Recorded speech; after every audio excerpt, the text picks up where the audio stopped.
Okay. Welcome, everyone. My name is Sergey Chernyshev, and today I want to do an introduction to UX speed. And it's an introduction in multiple aspects of it. First of all, it's introduction to um, the concept of UX speed by itself, but it's also introduction to if anyone is new to the whole web performance space as well. You will notice that some of the words web performance are streaking out in my slides. That's a little bit of a aggressive desire to convert you all to be UX speed uh, accolades. I don't know the better word of it.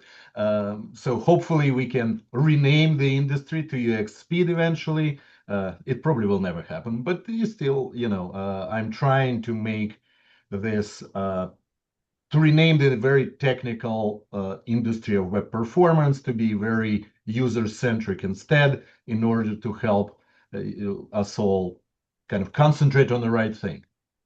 And that's the reason why I'm doing that uh, uh, new name. Yeah. So a couple of words about myself. I'm a web performance engineer at Cloudflare. I'm an open source maintainer.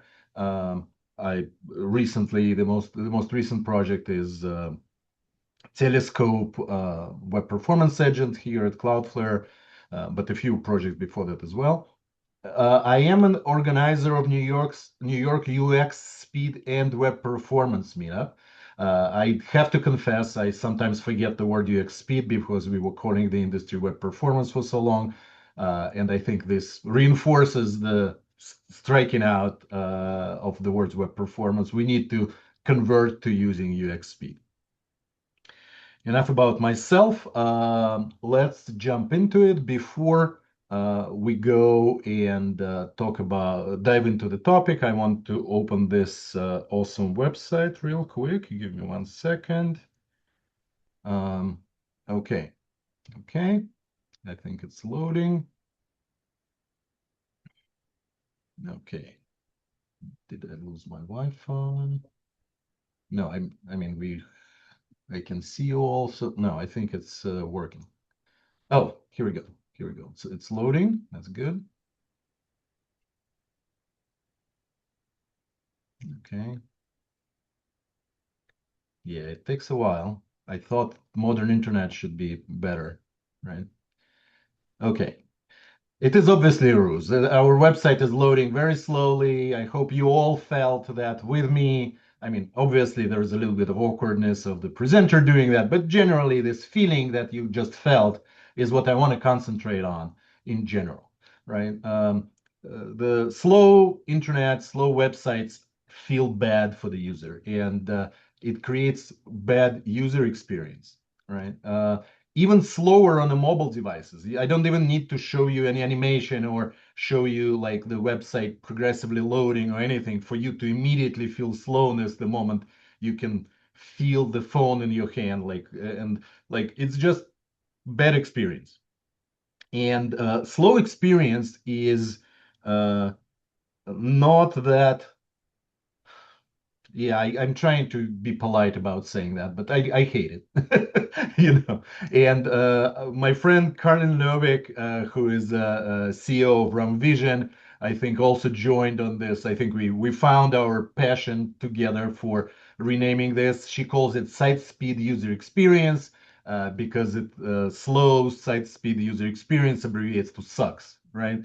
And it sucks. It's terrible experience. I don't know if I can do any better in describing this feeling because it's very hard. We will actually get to that a little bit later in the presentation where I think I'll have a better chance of giving you that perspective later.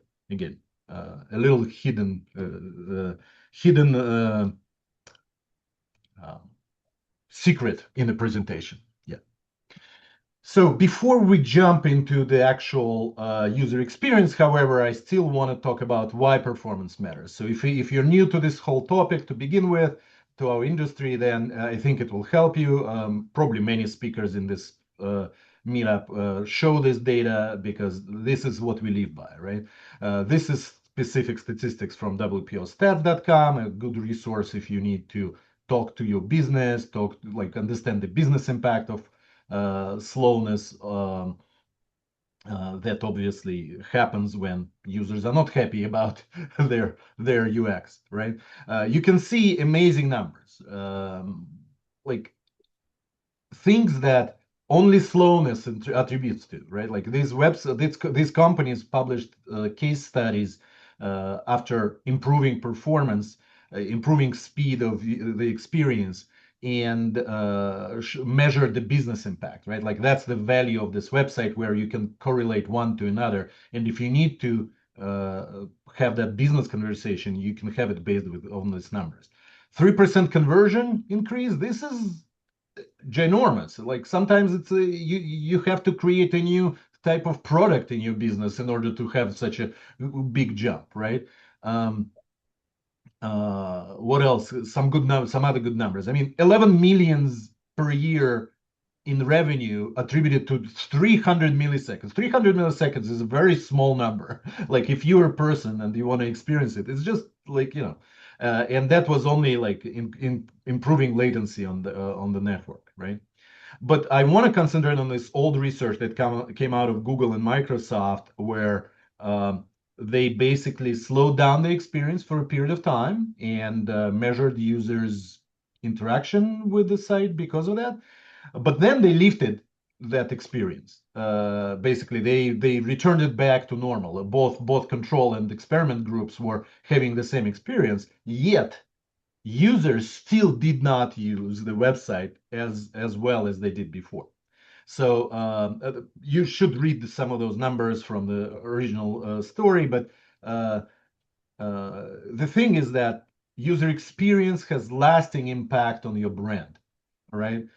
Speed creates this non-subconscious uh, feeling that this is slow. This is sorry, lower quality. So we don't want to use this website, right? And I think, if I remember correctly, for 3 months after the experiment, this the levels of usage did not come back to the normal, right? So it's a long-lasting impact. Now, uh, I want to kind of jump and talk about why do we measure, and I think. Um, you cannot really do something about this nebulous thing as speed, right? Like thing that is very hard to put your finger on. It's not a pixel on a mock-up. It's not a feature that has certain steps in it, or like it produces more units that you like ship if you're e-commerce or whatever, right? It's a very hard topic, right? So without having specifically measurement, you cannot know the speed, right? Like it's all very subjective and at the same time very accurate and precise, right? So if you're in a different role, you might need to use measurement for different reasons. Obviously, we all started with ops measuring degradations, right? Like that's where majority of telemetry and measurement came from. But after that, developers started measuring, and hopefully they did, and hopefully you would started measuring to analyze like the actual improvements or degradations in your code, right? And after you make the change, you actually want to verify that that change improved the speed, therefore reduced the time to have to show the experience, and not the other way around. Because more often than not, I found that assumptions are usually not usually, often wrong, right? Like you can have an assumption about certain technology, you will go and make the change in that layer of technology, and it turns out it either didn't do anything or actually slowed down the experience and instead of speeding it up. So I highly recommend using measurement uh, to understand the speed of your user's experience. And we'll talk shortly about how to do that. And then, as we just saw the numbers, the business, and that's kind of the why I shared that page in the WPOstats.com website, because you need to prioritize this work, right? First, you kind of need to say, hey, this will be better than adding a new button or doing this treatment or that treatment or doing some database work or whatever you do on a daily basis. And then when these dollars that you spend, and sometimes it's only your time, and sometimes you need to buy a vendor's tool. Sorry, onboard a vendor to buy their tool, and sometimes it's expensive tool. You need to actually go and kind of do some justification on that and kind of prove that, I don't know, $500,000 worth of investment over a certain amount of years will pay off, right?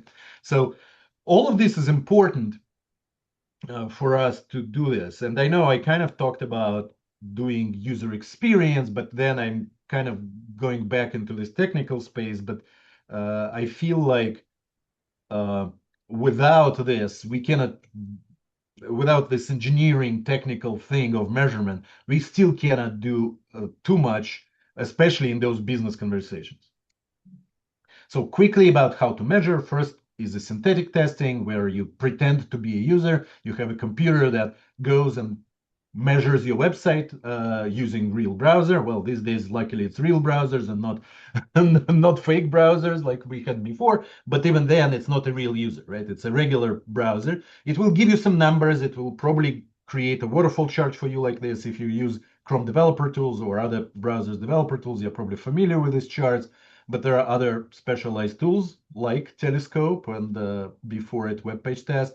Uh, uh, those are the tools that you would use and then create a very robust picture about what this specific experience was and where slowness could have been. The good news is that with this tool, you can collect a lot of data, right? Like for this one session or one experience, you can collect videos, right? Like it's something that is amazing functionality in our synthetic observation. Plus, you can collect every little detail about time of every individual request and God knows what else, right? So you can instrument the CPU, you can throttle your CPU to certain things, to a certain level, right? To try to make it close to the user and then collect a lot of data. Unfortunately, this is not real user. And I kind of try to say it one more time because because you have many users who have very different conditions under which they browse your website, and therefore having one run, no matter how many, you might make 5 runs, 10 runs, a few different throttling sessions, but this will never represent the real user, right? So it helps you understand and dig into causes, but I would limit this to analysis and testing and not call synthetic monitoring, even though most of the vendors in space call it synthetic monitoring, right? And it's very because it's so easy to control this environment, everyone wants to use that for their monitoring. Instead, I suggest you use real user monitoring, which, if I emphasize the words real user, it kind of becomes obvious why, right? Because you want to measure all the user's experience and actually have a real picture of what user experiences were. However, um, you will be able to collect the data from a lot of users, right? So you inject a little bit of JavaScript into the browser, and it collects some data about how fast that experience was, sends it back. You collect it, draw charts, have a lot of statistics. Um, but the problem obviously is that you cannot collect video from every user, for example, right? You cannot collect as much information as synthetic tools could, but you will be able to get statistical representation of all of your user base and all of their user experiences. All right.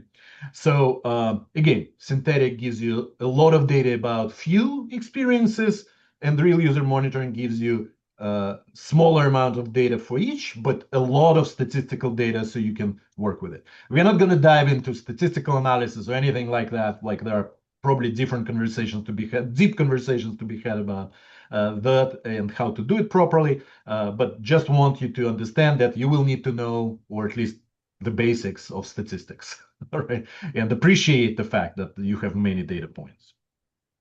Again, we're not diving, it's a very important topic, but we're not diving into this today at least. So before we jump into user experience, I want to show and talk quickly about the history and evolution of these metrics. And hopefully it will give you the perspective of why we, are, we got where we got today. Um, this list that you see on the screen is in a historical order, right? Like we started measurement of speed by measuring what we could measure, right? Like it was obvious that things fly over the network, so we started to measure DNS, which is like the very first step in every page navigation. Then the cell handshake, some network timings, right? And also, it was obvious to us all who were in a building web applications that server time, like the longer your code runs on your server, mattered at the time. And at the time, we didn't have single page applications, so it was kind of more obvious that you need to measure this. However, it obviously measured what we could control. It measured what we thought is uh, impacting the user experience, and we measured servers effectively, which was not a great thing because that wasn't what user experience was. And I think that difference what created the field of web performance. And now we will be renaming it to UX speed. Then we started to measure what pages. We realized that just one request is not really what we want to do, right? We want to measure pages. If they're page load time, some other metrics, document complete, like there were a few different metrics around that, kind of where we went from requests to pages, which was great, kind of a little closer, hopefully a bit closer to your experience. But it's still, again, it wasn't the experience, right? It was technical metrics of how browser did something. And then we slowly started measuring what were the pixels painted to the screen, right? Like not the whatever it took to download the images or HTML, but what were the pixels? So first paint, if anyone remembers above the fold time, it was there was a short period of time where it was a very good metric, and then it didn't. It wasn't. Speed index is another good metric that we use, right? All of those metrics kind of trying to account for, oh, when do things paint on the screen? However, over time, like some of those metrics were a little crude, they were not really realistic. So we went a little closer to the user and started measuring first contentful paint when the most important content paints and so on. Again, we are not diving into individual metrics today, but I wanted to give you like this history of how that progressed. And lo and behold, we are now in the era of Core Web Vitals, where there are three metrics that were created that represent or supposed to represent as close to the user experience as we can get today. I'll quickly talk about it. Largest contentful paint is the metric that represents loading of the experience and specifically largest element on the screen. Again, the word contentful is weird. I know if you hear this for the first time, you're probably asking yourself, who came up with that word? At least I'm Russian, I know, but even for me being Russian, this is a weird English word. I don't think anyone uses that word anywhere else, right? But just remember that that word is a terminology that means very particular thing, and that metric measures things in a very particular way. So even though you think it's an obvious thing, like main content, right? Like you want to read up on that, right? What Core Web Vitals program also introduced is thresholds. So now we kind of agreed by following this program to say, hey, this metric should be within these parameters, right? And therefore, good is below 2.5 seconds for LCP, and poor is above 4 seconds for LCP. Again, at 75th percentile, but we are not talking about statistics today. So that's the loading. I think this is the best metric for loading today. I think the most stable, most easiest to explain metric. And the other one is INP, interaction to next paint, which talks about interactivity on the page when the page loads, things don't shift around as you experience it, and so on. Again, has its own threshold. CLS is specifically for layout shifts. Shifts are actually for CLS. INP is actually for jaggedness of the experience. Again, the best metrics we got today. However, I want you to think about what it is for you today. For your product, this might not be the metrics. yes, core web vitals can be captured automatically, and every browser will give you the number and all of that, but this might not be what represents your metric, your experiences the most, right? And I'm kind of said to say that you need to figure out what that means for your product, right? There will be nobody who will tell you, oh, here is the number, and you just need to make it better. You need to be realistic um, about your experience, measure that specifically. And I feel terrible for spending so much time talking about numbers without jumping into user experience itself. But I think it's so important for us to measure. And you can also see the progression towards the user experience in this historical measurement that clearly we need to get to that final moment of measuring the actual experience or feeling the actual experience.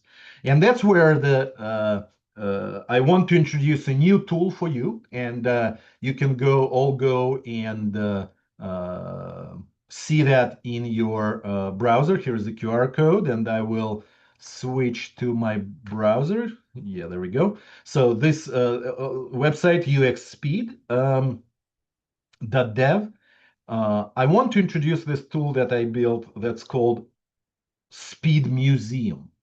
And why am I doing that? Because I feel that when we engineers talk so much about metrics and technology and all of that, we kind of like limit ourselves to where we talk about experience.